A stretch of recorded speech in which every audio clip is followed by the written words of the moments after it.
एक छोटा सा गांव था। यह गांव अपनी सादगी और प्राकृतिक सुंदरता के लिए जाना जाता था। यहाँ के लोग बहुत ही मेहनती और ईमानदार थे। गांव के बीचों बीच एक पुराना कुआं था जहाँ गांव के लोग पानी भरने आते थे। इस गांव में रामू काका का परिवार रहता था। रामू काका का परिवार गांव के सबसे प्रतिष्ठित परिवारों में से एक था। वे अपने सरल और सादगी भरे जीवन के लिए जाने जाते थे। रामू काका बहुत ही धार्मिक और अच्छे संस्कार वाले थे। वे हमेशा अपने बच्चों को अच्छे संस्कार और धार्मिक शिक्षा देने पर जोर देते थे। उनके चेहरे पर हमेशा एक शांत और संतुष्ट मुस्कान रहती थी। वे हमेशा भगवान का नाम लेते रहते थे। सुबह सुबह वे मंदिर जाते और भगवान की पूजा करते। उनके दिन की शुरुआत भगवान के नाम से होती थी और अंत भी भगवान के नाम से ही होता था। वे अपने परिवार से बहुत प्यार करते थे। उनके लिए उनका परिवार ही सब कुछ था।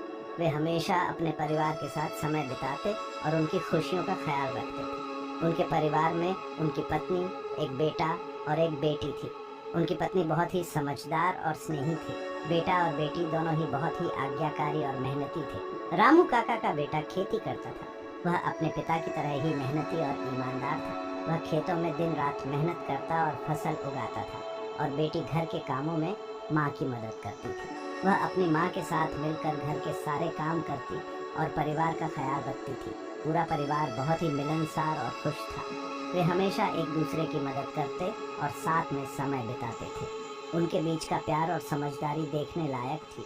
रामू काका हमेशा कहते थे, परिवार एक पेड़ की तरह होता है। अगर जड़ें मजबूत हों तो पेड़ हमेशा हरा भरा रहता है। वे अपने बच्चों को हमेशा एकता और प्रेम का महत्व समझाते थे। अगर जड़ें मजबूत हों तो पेड़ हमेशा हरा भरा रहता है। इसी तरह अगर परिवार में प्रेम और समझदारी हो तो परिवार हमेशा खुशहाल रहता है। रामू काका के ये शब्द उनके परिवार के लिए हमेशा प्रेरणा का स्रोत बने रहे। रामू काका के घर के आंगन में एक तुलसी का पौधा था। यह पौधा उनके आंगन की शोभा बढ़ाता था और पूरे घर में एक पवित्रता का माहौल बनाता था। यह पौधा उनके लिए बहुत ही पवित्र था। तुलसी के पत्तों की सुगंध से पूरा आंगन महक उठता था और सुबह की ताजगी का एहसास कराता था। वे रोज सुबह उठकर सबसे पहले तुलसी माँ को पानी देते और उनकी पूजा करते। यह उनकी दिनचर्या का एक महत्वपूर्ण हिस्सा था जो उन्हें मानसिक शांति और सकारात्मक ऊर्जा प्रदान करता था। रामू काका कहते थे, तुलसी सिर्फ एक पौधा नहीं है, ये तो देवी लक्ष्मी का रूप है। वे बच्चों को बताते कि तुलसी माँ की पूजा करने से घर में सुख, समृद्धि और शांति बनी रहती है। वे अपने बच्चों को भी तुलसी का महत्व बताते और उन्हें रोज तुलसी माँ को पानी देने के लिए कहते। बच्चों को भी यह पौधा बहुत प्रिय था और वे बड़े ही उत्साह से तुलसी माँ की सेवा करते थे। रामू काका का मानना था कि इस पौधे की देखभाल करने से बच्चों में अनुशासन और जिम्मेदारी की भावना विकसित होती है। एक दिन गांव में एक बहुत बड़ी बीमारी फैल गई। लोग बहुत बीमार होने लगे। हर घर से बीमारों की आवाजें आने लगी। डॉक्टर भी बीमारी का इलाज नहीं ढूंढ पा रहे थे। पूरा गांव डर और परेशानी में डूब गया। रामू काका ने देखा कि गांव वाले बहुत परेशान हैं। उन्होंने सोचा कि मुझे कुछ करना चाहिए। वे अपने घर गए और तुलसी माँ के सामने हाथ जोड़कर प्रार्थना करने लगे। उन्होंने तुलसी के पत्तों को पानी में उबालकर काढ़ा बनाया और बीमार लोगों को पिलाना शुरू कर दिया। अचानक एक चमत्कार हुआ।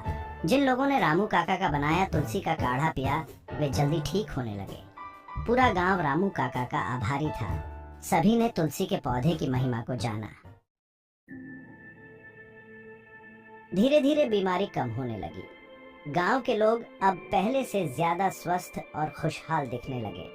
उनके चेहरों पर मुस्कान लौट आई थी और वे एक दूसरे के साथ हंसी मजाक करते हुए देखे जा सकते थे। और हो गया। बच्चे खेलते हुए, महिलाएं गीत गाते हुए और पुरुष अपने काम में व्यस्त रहते हुए सब कुछ सामान्य हो गया था। गांव में हर तरफ खुशियों का माहौल था।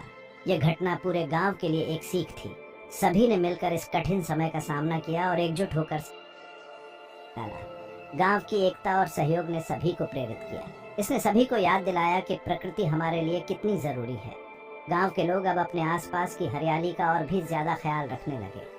वे पौधों की देख के साथ सामंजस्य में जीने का महत्व समझने लगे। तुलसी का पौधा आज भी राम में है और लोगों को अच्छे स्वास्थ्य और समृद्धि का संदेश देता है। ये पौधा गांव के लोगों के लिए एक प्रतीक बन गया है जो उन्हें हर दिन स्वस्थ और खुशहाल जीवन जीने की प्रेरणा देता है।